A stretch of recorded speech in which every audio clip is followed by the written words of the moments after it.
bonjour. On se retrouve aujourd'hui sans introduction devant les lecteurs qu'on a laissés la dernière fois, des lecteurs Amiga qui sont en panne. Et on va s'intéresser à les nettoyer, les restaurer et les faire fonctionner à nouveau. Donc on va commencer déjà par le lecteur externe parce que c'est celui qui me semble le plus intéressant à commencer. C'est un Rotec, donc bon, il est assez délicat à démonter et la courroie est assez sympathique à remettre dans ce lecteur-là parce qu'elle n'est pas aussi simple à mettre que dans un lecteur Amstrad.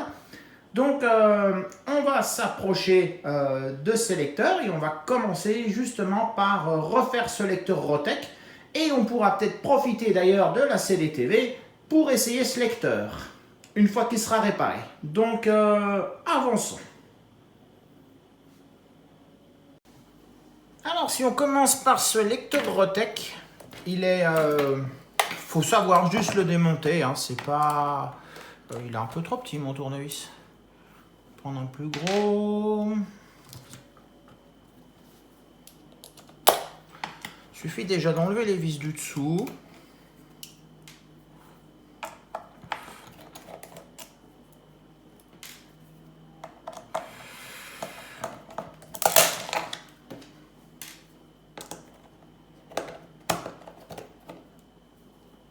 Elles sont toutes les mêmes, c'est pratique.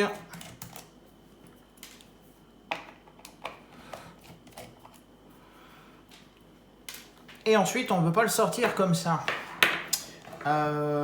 C'est une enclosure totalement fermée, donc il faut le slider légèrement vers l'avant. Il faut réussir à faire venir le lecteur, voilà. Donc la façade s'enlève. Normalement, il y a des petits clips à enfoncer, mais là, ils sont bien venus tout seuls. Et maintenant qu'on a la façade d'enlever, on doit pouvoir le pousser pour le sortir par l'autre côté. Voilà, chose faite.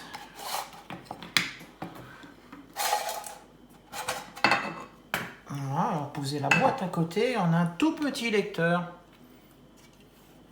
Un tout petit peu jaune d'ailleurs. Ah, un petit lecteur avec une petite nappe non standard. C'est super pratique. C'est super pratique. Alors, on va le débrancher là. Et on a là un contrôleur qui est spécifique pour ce lecteur. On dirait une connexion type Amstrad ou type Mac. Bon, alors ensuite ce lecteur, on va repasser plus petit. Donc apparemment il y a des vis là pour avoir la partie supérieure.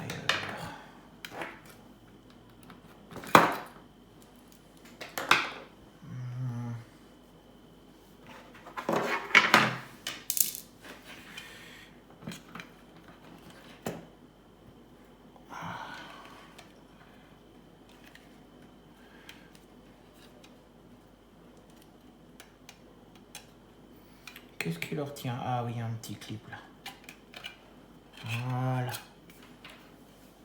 Hop, on a la partie supérieure.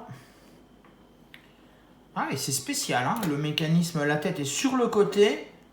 C'est spécial comme lecteur. Format compact.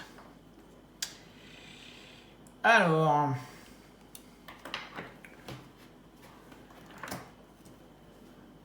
il n'y a même pas de courroie dedans.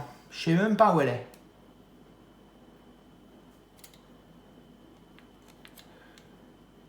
Ça va être facile.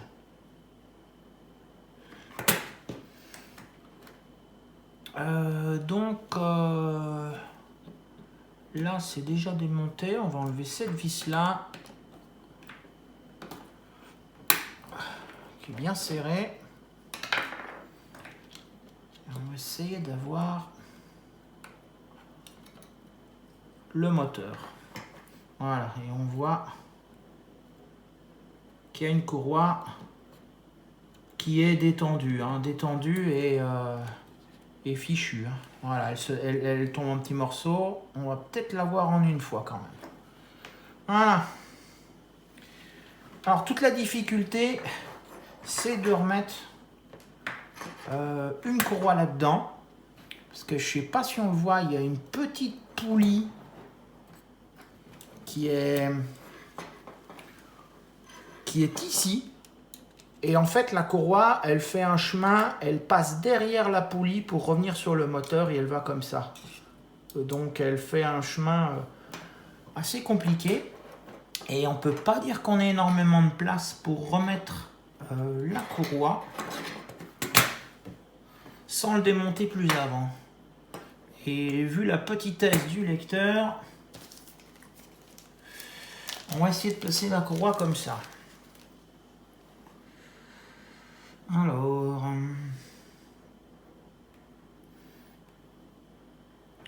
la mettrai-je?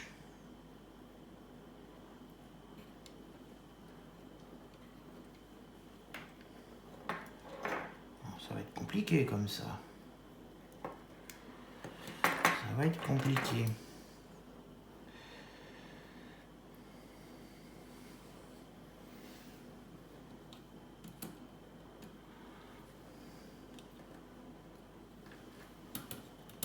J'avais dit qu'il était sympathique celui-là.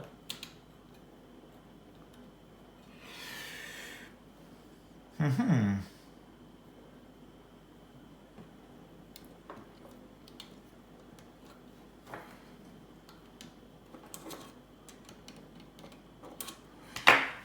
n'y a pas moyen de la faire avancer comme ça. Bon, je vous coupe 5 minutes et je vais regarder s'il y a un moyen plus simple de passer la courroie.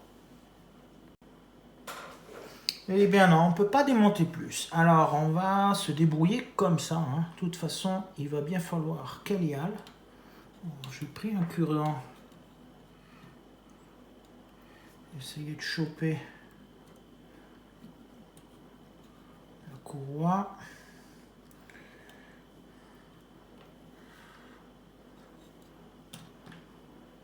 Elle rentre. Voilà. Maintenant, il faut qu'on aille lui faire le tour de la grande poulie.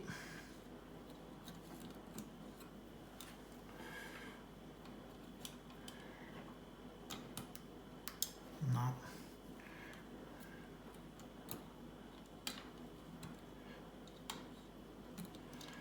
Voilà, je sens que ça va être compliqué.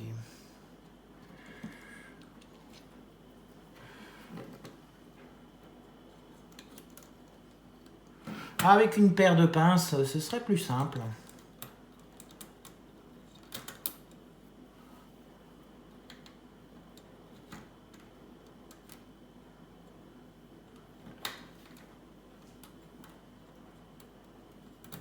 Voilà, j'en tiens un morceau.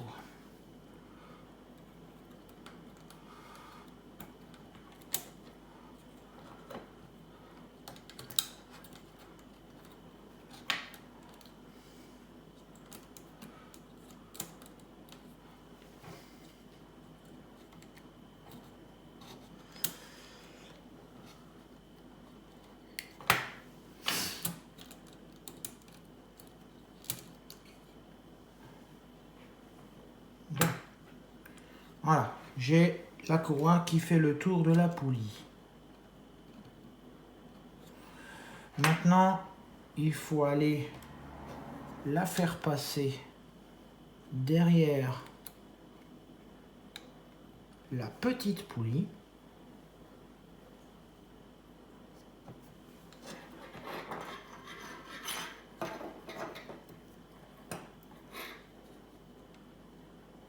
Je pense qu'elle y est.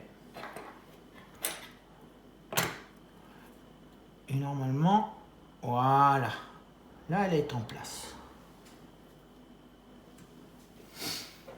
Et maintenant, la difficulté, c'est qu'il va falloir la passer dans le moteur et remettre le moteur.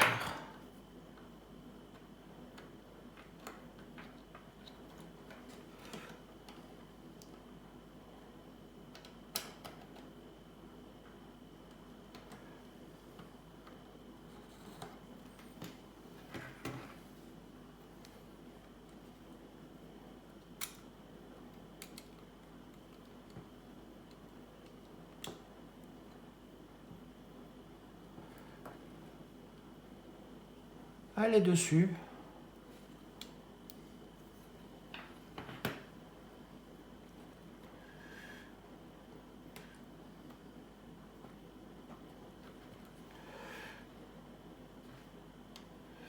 Mais le moteur n'est pas en place. Voilà.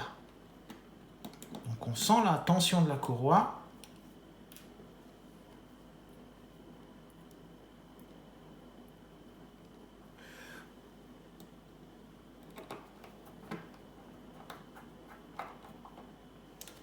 Voilà qui devrait être fait.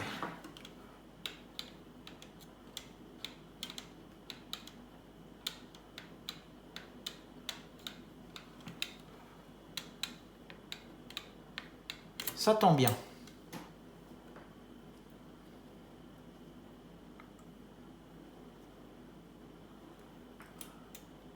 Elle n'est pas au fond de la poulie.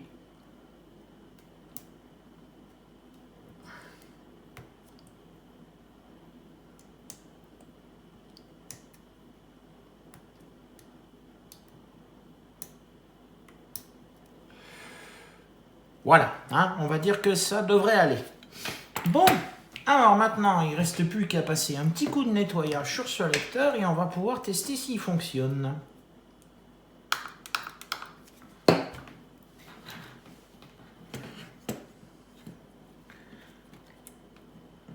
Il y a assez peu de place, hein.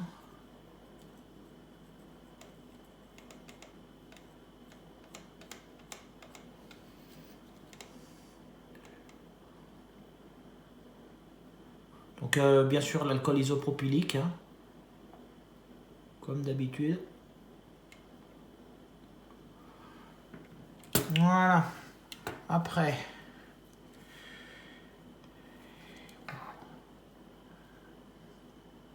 c'est difficile de voir où sont les glissières, s'il y en a.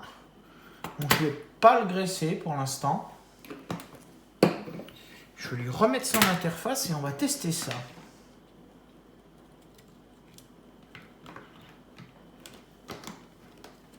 Donc je vous retrouve sur l'Amiga.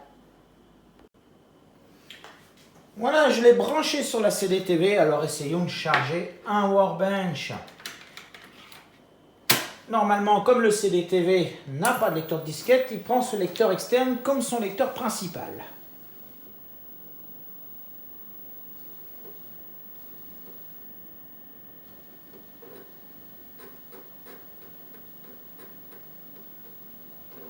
Bon, ben ça a l'air d'aller pour le mieux.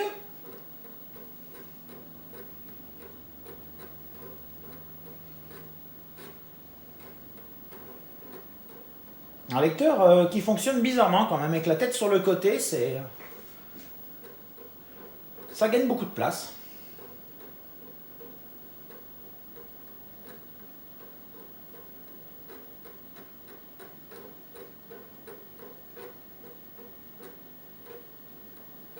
J'imagine pas avoir à réaligner ce genre de lecteur.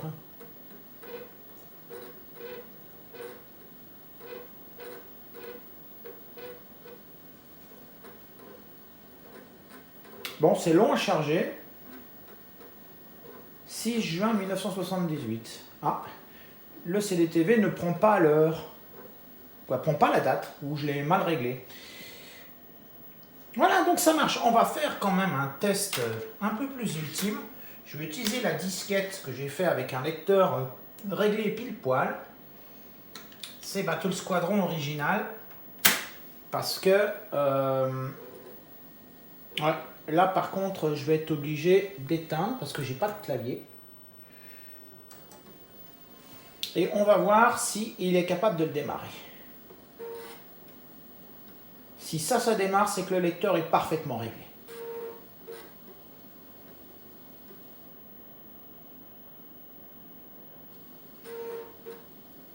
C'est bien parti.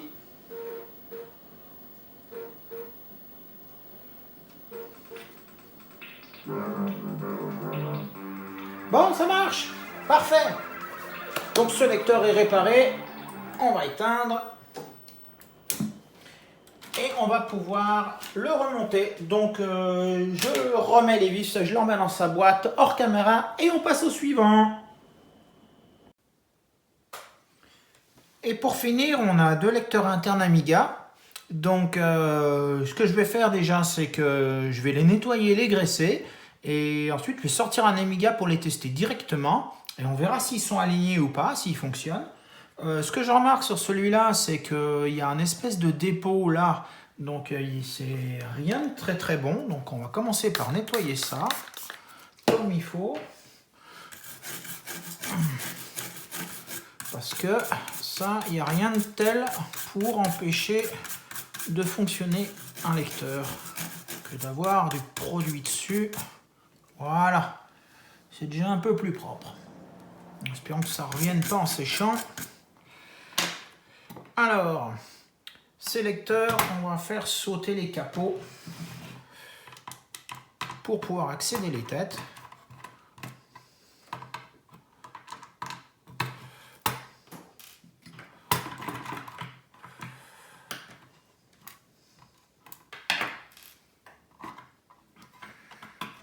Hop, il y a un petit clip là. Évidemment, je ne vais pas réussir à le prendre. Tout de suite de l'autre côté.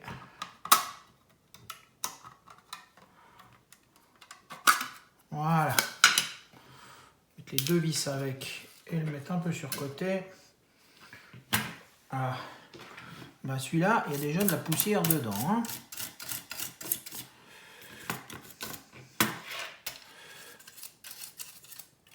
On va le dépoussiérer un peu.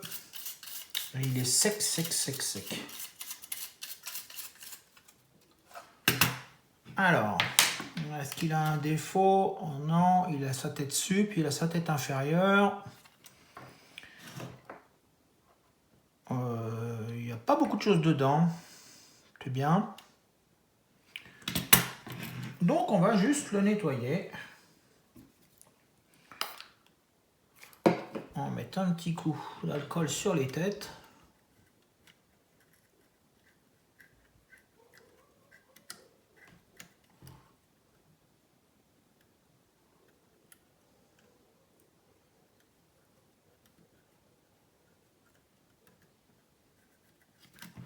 Voilà. La vis sans fin aussi. On va faire tourner un petit peu.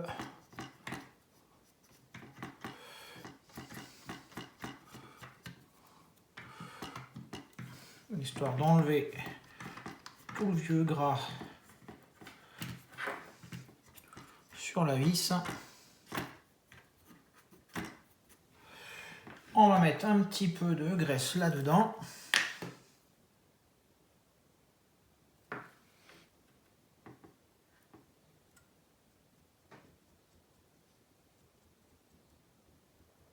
Voilà. Puis on le laissera revenir tout seul pour mettre la graisse partout. Après, d'un point de vue, je vais prendre une disquette, celle-là.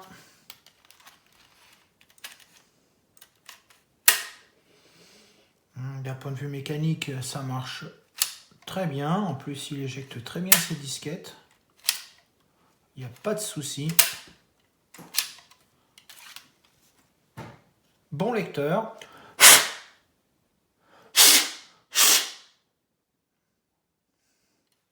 Voilà, on va le mettre de côté et on le testera. Maintenant, celui-là. Celui-là, comment il est monté? Voilà, peut-être les petites vis sur le côté. Je suis pas sûr. Non, même pas. Hein.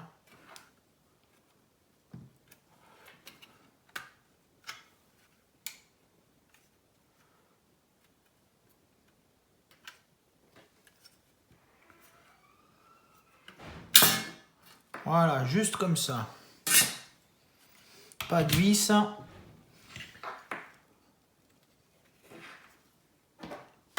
Pareil, un petit coup. Bon, il n'est pas trop poussiéreux celui-là, il est beaucoup plus propre. C'est le même genre de mécanique d'éjection.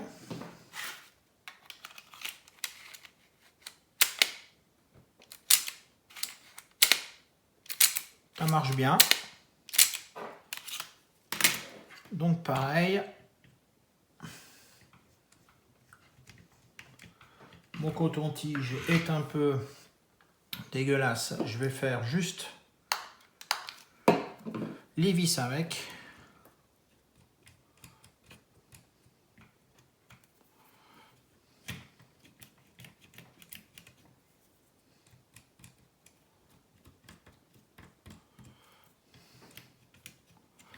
Oh, il y a beaucoup de vieille graisse, hein.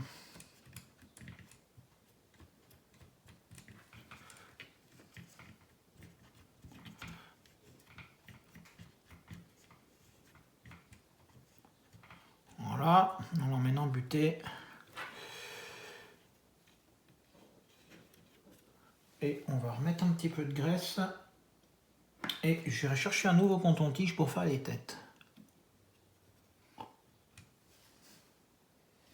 C'est de la graisse à machine, c'est de la graisse mécanique. C'est de la graisse pour les machines de précision. C'est la graisse que j'ai eue avec ma CNC. Donc je ne sais pas la marque, mais elle va très bien pour ce genre de choses. Voilà.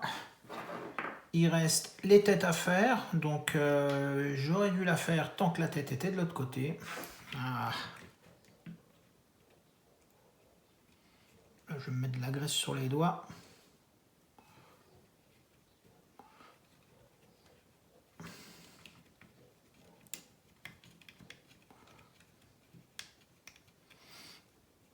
On voit bien le capteur de fin de course ici. Donc je coupe, je cherche un coton-tige pour nettoyer la tête. Hop, j'ai mon coton-tige. On va pouvoir nettoyer les têtes de celui-là aussi.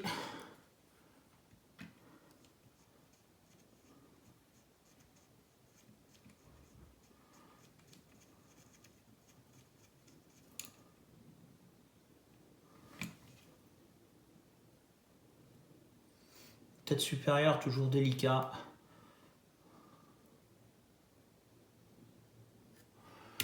Voilà. Ah, une autre petite chose auquel il faut penser, c'est de passer un coup de bombe à contact sur les deux petits interrupteurs. Là, il y en a un qui détecte si la disquette est protégée et l'autre qui détecte qu'il y a une disquette dans le lecteur. Et souvent, ils déconnent. Donc moi, ce que je fais, c'est que je leur mets un coup de bombe à contact.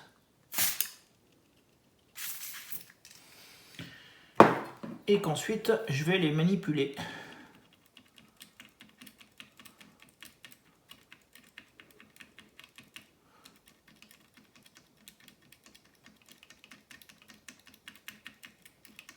Voilà. Et je vais faire la même chose dans l'autre lecteur. Ils sont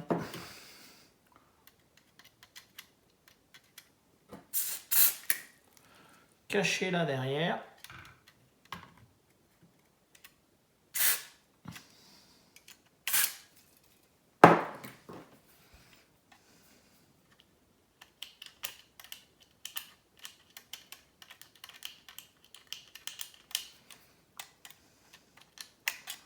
Et l'autre est plus délicat.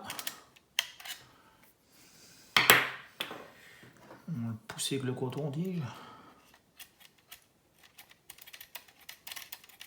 Voilà.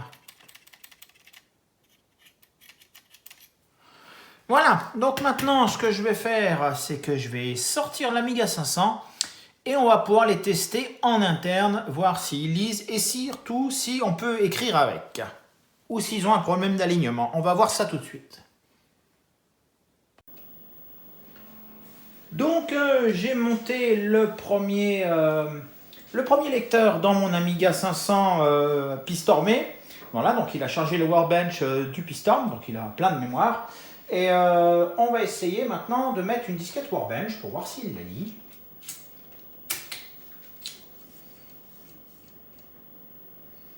Bon, ben, il semble qu'il n'y ait pas de souci déjà pour lire des disquettes. Ça se passe bien.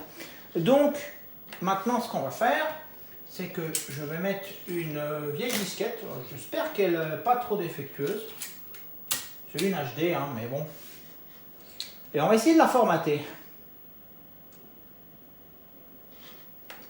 C'est un Workbench 3.1, donc on ne met pas de poubelle, on fait formatage.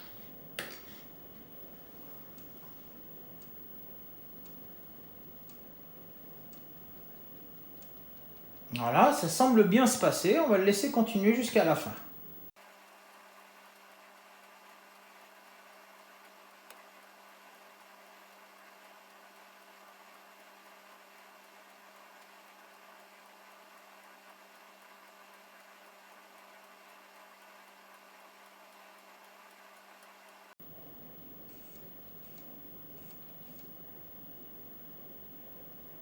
Et ben voilà, on a une disquette. Donc on va même essayer de mettre quelque chose dessus pour tester encore plus. On va aller sur Work. On va copier 6 infos dessus, tiens.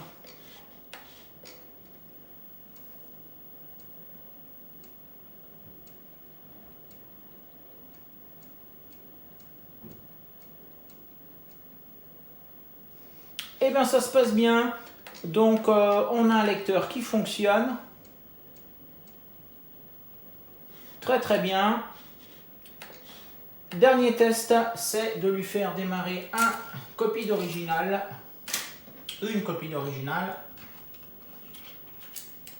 Et ça permettra de voir si un lecteur de disquette ça marche mieux avec le Pistorm que le Gotek.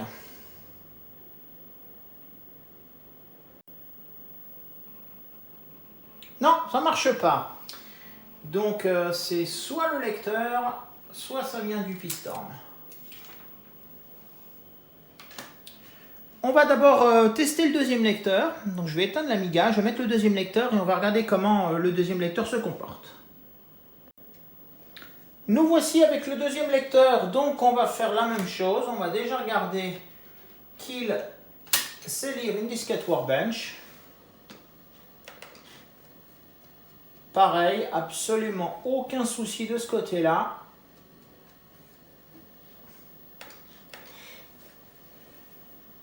Et maintenant, on va lui faire formater notre disquette qu'on a déjà formatée une fois. On va la renommer.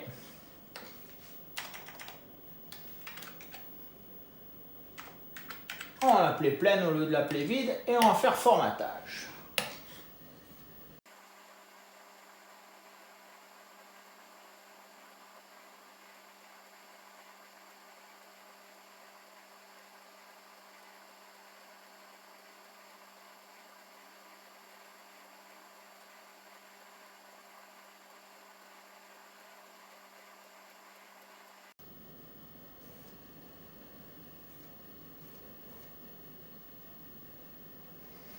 Et voilà, pour celui-là aussi, aucune difficulté pour formater ma disquette. Donc, il semble très bien fonctionner. On va lui copier quelque chose dessus pour vérifier que ça se passe bien.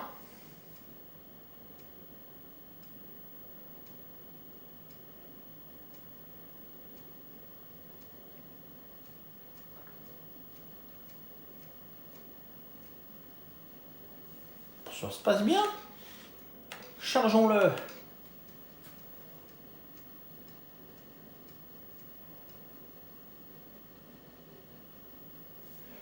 Impeccable. Ça fonctionne. Donc on a un lecteur, un deuxième lecteur fonctionnel qui lui non plus ne veut pas lancer Battle Squadron. Donc ce que je vais faire, c'est que je vais reconfigurer le Pistorm histoire de pouvoir essayer ces lecteurs avec un jeu protégé, voir s'ils sont vraiment capables de lire correctement les disquettes. Donc je vous reprends tout de suite. J'ai reconfiguré le Pistorm en 68000, sans disque dur, sans ROM, sans face, sans rien, juste 68000. Et voyons voir ce que ça va donner avec ce lecteur-ci, s'il va me démarrer le jeu ou planter. Ah ben déjà, il a chargé son track loader. Et c'est parti.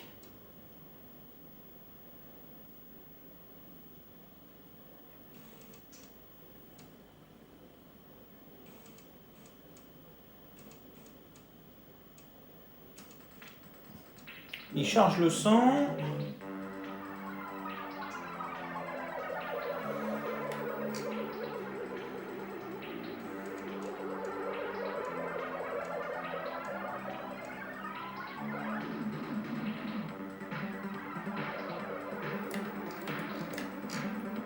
Bon, on peut dire que celui-là marche. Donc impeccable. Donc il a réussi à le charger, donc ce lecteur, il lit, il écrit très très bien. On va passer à l'autre. Donc je démonte celui-là, je remets l'autre. L'autre lecteur est rebranché, faisons le dernier test aussi sur celui-ci.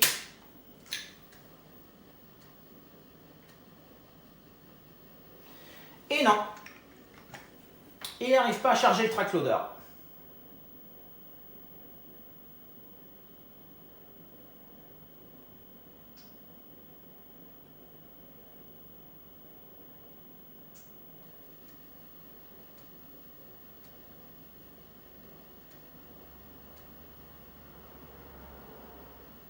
Donc celui-ci, il va falloir le vérifier plus profondément parce qu'il a encore des défauts de lecture. Donc je le démonte et puis j'avance. Donc on se retrouve devant tous les lecteurs suite à ces 2 épisodes de réparation de lecteurs de disquettes qui s'est achevé par un échec. Oui, en effet, celui-ci, j'étais en train de le régler sur le cryoflux parce qu'il avait un léger décalage sur la tête inférieure, donc qui faisait qu'il n'était pas capable de lire correctement la piste 0 tout à fait.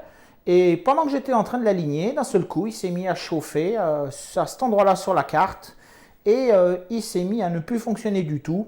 Il ne fait même plus tourner la disquette. Je pense que c'est juste un condensateur. Mais comme ce sont des condensateurs montés en surface, eh bien, je vais le laisser. Tant pis. Donc, sur ces 2 semaines, j'aurai réparé 2 lecteurs Amstrad et 2 lecteurs Amiga. Donc, globalement, c'est un 4 sur 5. Moi, je suis satisfait. Tous ces lecteurs qui pourront reprendre leur vie dans des machines. La semaine prochaine, on s'intéressera enfin au CD-TV qui est installé sous cette télé depuis déjà quelques semaines. Et on aura l'occasion de le voir de près parce qu'il a pas mal de soucis, le CD-TV, aussi bien avec son lecteur de CD, mais ça c'est classique, mais il a aussi des problèmes de CIA. Mais on verra ça la semaine prochaine. Voilà, si cette vidéo vous a plu, n'hésitez pas à mettre un pouce en l'air. Pour ne pas rater la prochaine vidéo sur le CD-TV, n'hésitez pas à vous abonner. Et moi, je vous dis portez-vous bien et à bientôt.